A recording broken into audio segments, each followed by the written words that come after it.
আজকে ভিডিওতে আমি শেয়ার করতে চলেছি ইউপিএসসি সিএসসির জন্য ভীষণই একটা গুরুত্বপূর্ণ বিষয়, সেটা হচ্ছে পিওয়াইকিউজ অর্থাৎ প্রিভিয়াস ইয়ার্স কোয়েশ্চেন। যেরকম এনসিইআরটি আর foundation for UPSC CSC examination, ঠিক তেমনই PYQs very important for UPSC CSC examination. Without PYQs UPSC CSC examination is meaningless. কোন বইটা আমাদেরকে ইউপিএসসি সিএসসি প্রিলিমিনারি এক্সামিনেশনের পিওয়াইকিউজের জন্য ফলো করা উচিত? আমার কাছে দুটো বই আছে, আমি দুটো বই এখন রিভিউ করতে চলেছি। আর সম্বন্ধে আমি আলোচনা করতে চলেছি, সেটা হচ্ছে দিশা পাবলিকেশনের বই, মৃণাল প্যাটেল স্যারের লেখা বই। এটা 12th এডিশন আমার কাছে আছে।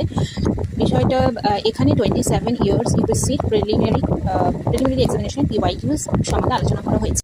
টপিক ওয়াইজ যে ভাগ করা, যেরকম অ্যানশিয়েন্ট হিস্ট্রির মধ্যে যদি আমরা দেখি, অ্যানশিয়েন্ট হিস্ট্রির মধ্যে যে বিষয়গুলো আছে, যেরকম যদি আমরা বলি Indus valley civilisation, Vedic age, বা পরপর যে বিষয়গুলো আছে মহাজনপদাস, এই বিষয়গুলো যে পরপর যে টপিকগুলো আছে সেগুলো কিন্তু পরপর এই বইতে দেওয়া নেই। তো এক্ষেত্রে যেটা আমার প্রবলেম হয়েছিল, প্রথমে আমি পিওয়াইকিউজ দিয়ে স্টার্ট করেছিলাম, আমার প্রিপারেশন আমরা ফলো করি, খুবই অসুবিধা হবে, কারণ এখানে টপিক ওয়াইজ একদম নেই। যদি আমি বলি যে ইন্দুস ভ্যালি সিভিলাইজেশনের কোয়েশ্চেনগুলো পরপর থাকতো, তাহলে আমার একটু সুবিধা হতো, যে কোনো বিগিনার্স তাদের খুবই সুবিধা হবে যদি এটা টপিক ওয়াইজ থাকে। তো এই বইটার অসুবিধা কিন্তু এটাই, এই বইটা যেটা আমি চাইছিলাম, যেরকমটা আমি চাইছিলাম সেরকমটাই এখানে দেওয়া আছে।